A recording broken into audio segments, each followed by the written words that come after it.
sinabi po ni Congressman Pulong, si Tatay Digong pumayat po daw in comparison doon sa unang pagpunta nila dito, niyang pagpunta dito. Siya din po ay parang, anong tawag dyan? Siya ay nananawagan sa taong bayan na ipagdasal po natin si Tatay Digong at huwag po natin tigilan ang pagdasal sa kanya. Eto mga kababayan, ating panoorin at ating bigyang reaksyon kung dapat bang palakpakan o dapat bang pagtawanan etong si PNP Chief General Torre III. Sa video nga ito mga kababayan, no, isinasagawa nila ang demo o sinusubukan nila kung magre-responde ba ang mga nakapatrolyang kapulisan sa Metro Manila within 3 minutes lang daw. Ito yung pinagmamalaki ni General Torre na 3 minutes respond ng ating kapulisan.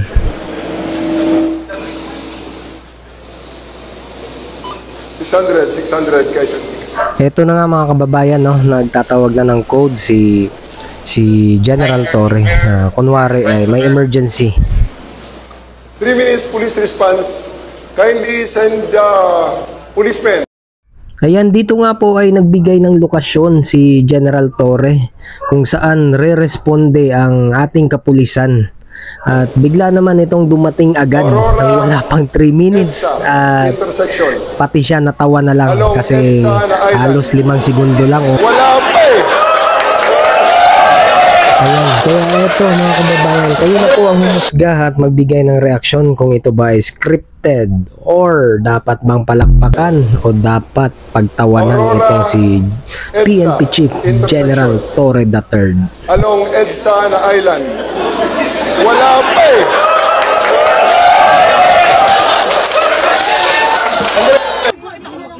Ay nila napalimpura. Ay napalimpura. Hindi na pa yung muling ko na espiritu na. Oh, kana. Ano na yun? Hindi ka makita, be. Nice gang, kanigang. Kana, nice gang, nice. Nice kita na awon. Mag-selfie sa taga. Sama, apil natin. Ali. Okay, salamat kaayo, sir. Pakaunon sana ko ni sila. Hindi ka, sir. Enjoy po. Salamat.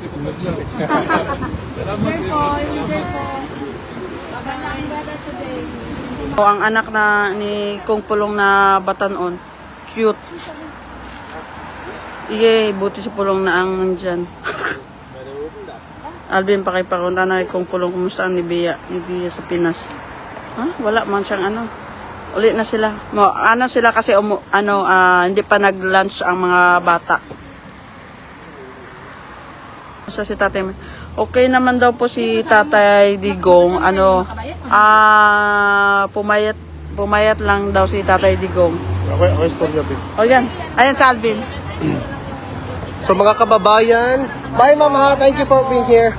Mga kababayan, nandito po si Congressman Pulong kasama yung buong pamilya niya. Nagkaroon po sila ng appointment doon sa loob. Sinabi po ni Congressman Pulong, si Tatay Digong pumayat po daw in comparison doon sa unang pagpunta nila dito, niyang pagpunta dito. Siya din po ay parang, anong tawag dyan? Siya ay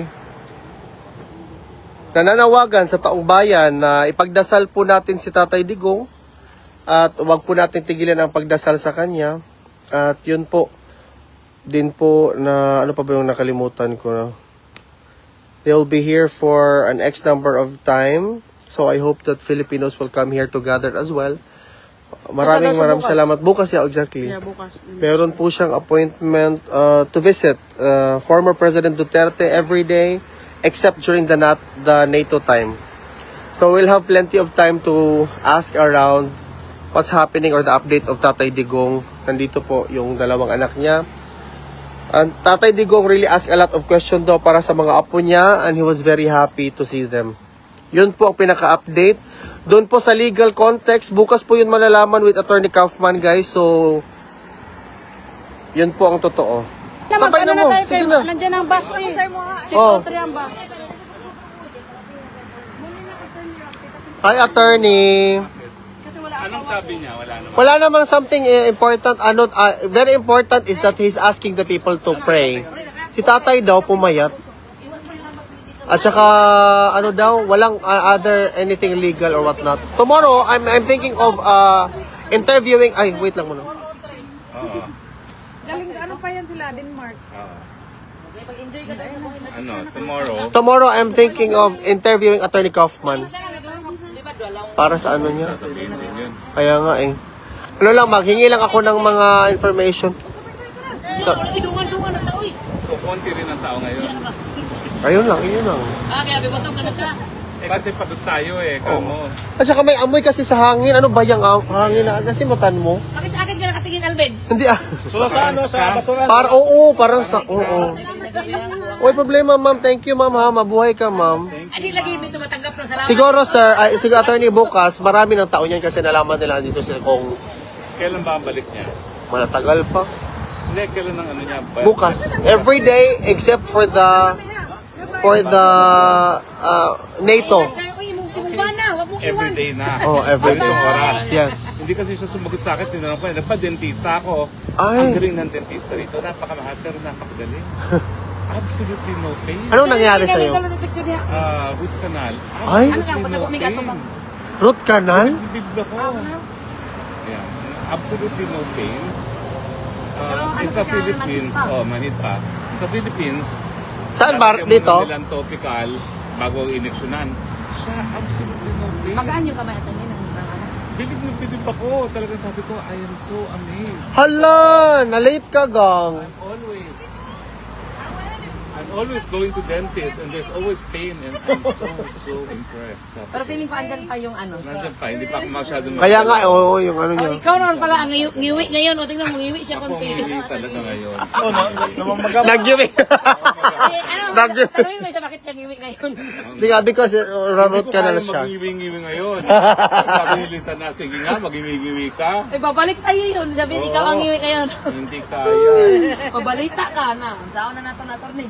So ano naman ang sabi niya na walang tao ngayon? No food, no Wala naman. Kasi pinapaano niya yung pamilya niya kasi. Yung pamilya niya gusto niya ipares kasi alas 3 pala sila ng umaga. Kasi na-cancel daw yung flight niya.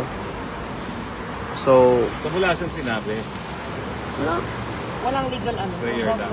prayer at saka sabi niya ang difference biggest difference between last time and now, pumayat talaga daw si tatay. Mas payat ngayon. And well, sinabi niya na si Tatay Digong was very fun and asking a lot of questions doon sa mga apo. Pero yung mga apo nakapasok. Oo, sila lahat. Lahat ah. Oo. Wala pa. Buo saan sa sila na ano? Okay. Ay, bago lang talaga. Bago lang. 5-10 minutes lang. Let's go, let's go. Sige, ma'am. Kita-kits na ha. Sige, sir. See you tomorrow. Sige, sir. Uli na kayo. Uli na mo? Uli na kayo. Kita kayo. Sa inyo pala yung upuan. Oo. Grabe, ngiwi-ngiwi ako ngayon. Hindi ka talaga pwede mag-iwi-iwi ngayon. Hindi ka sabihin ikaw ang iwi ngayon. Ang galing, impress ako sa dentist dito sa Netherlands. Buti. Nakapag-dentista ako sa Amerika, sa England, pero itong Dutch method, pinakamagaling. Kasi super complicated yung case ko eh. Super complicated ang case ko. Kaya I'm so happy with it. Kasi specialista. Ano nitulo ako mo ha? Ano nitulo man? Napakamahal, pero worth it. Ang ingon ni Tata, ayaw paghilak. Mag-isip ka, think of your solution. Okay? Let us not be weak in the face of what's happening right now, guys. We can be emotional, but we shouldn't really lose our... We should not lose our hope, our desire. Sige lang, maghulat na ako kaya magkakuan dyan. Ako kanina ako isa. Okay. Bahay lang. Sige, dungangan. Oo. Panan lang ka lang. Oh. And usually... Kasi ngiwi-ngiwi pa ako eh. Sorry ka today. Mag-hi ka, attorney. Attorney, mag-hi ka. Diyan po, ano siya, nagparot kanal po si attorney. Kaya, sabi niya, hindi na siya makagiwi-giwi, guys. Nagparot kanal ako, pero mukhang nakulam ako kasi hindi ako makapag-iwi-giwi ngayon. Wag. Ano bukas, makang-iwi-giwi na ako. Tayo nyo mawala ng honestly. Patricia. Ingi-wingi ako ulit bukas. Antayin ako. Sabi nila, gusto nilang Pero ngayon, wag muna, relax muna siya ngayon, guys. Oo. kanal. Kasi nagpa-root canal siya. He was very impressed. Mahal ang root canal rito, pero I have been to a dentist in the Philippines, in the US, in the UK. Yeah. This is the best. Yeah. Kulang na lang magpa-autograph ako dun sa dentista. Babae ang dentist Lalaki. mo? Absolutely Lalaki. no pain. Oo. Naku, kung lahat ng dentista ng ganyan, lahat tayo regular pupunta ng dentista. Correct. Absolutely no pain. Exactly. Siya isang specialista, endodologist. Ah. Ayan, no? Endodontology. Endodontologist. Ah, okay.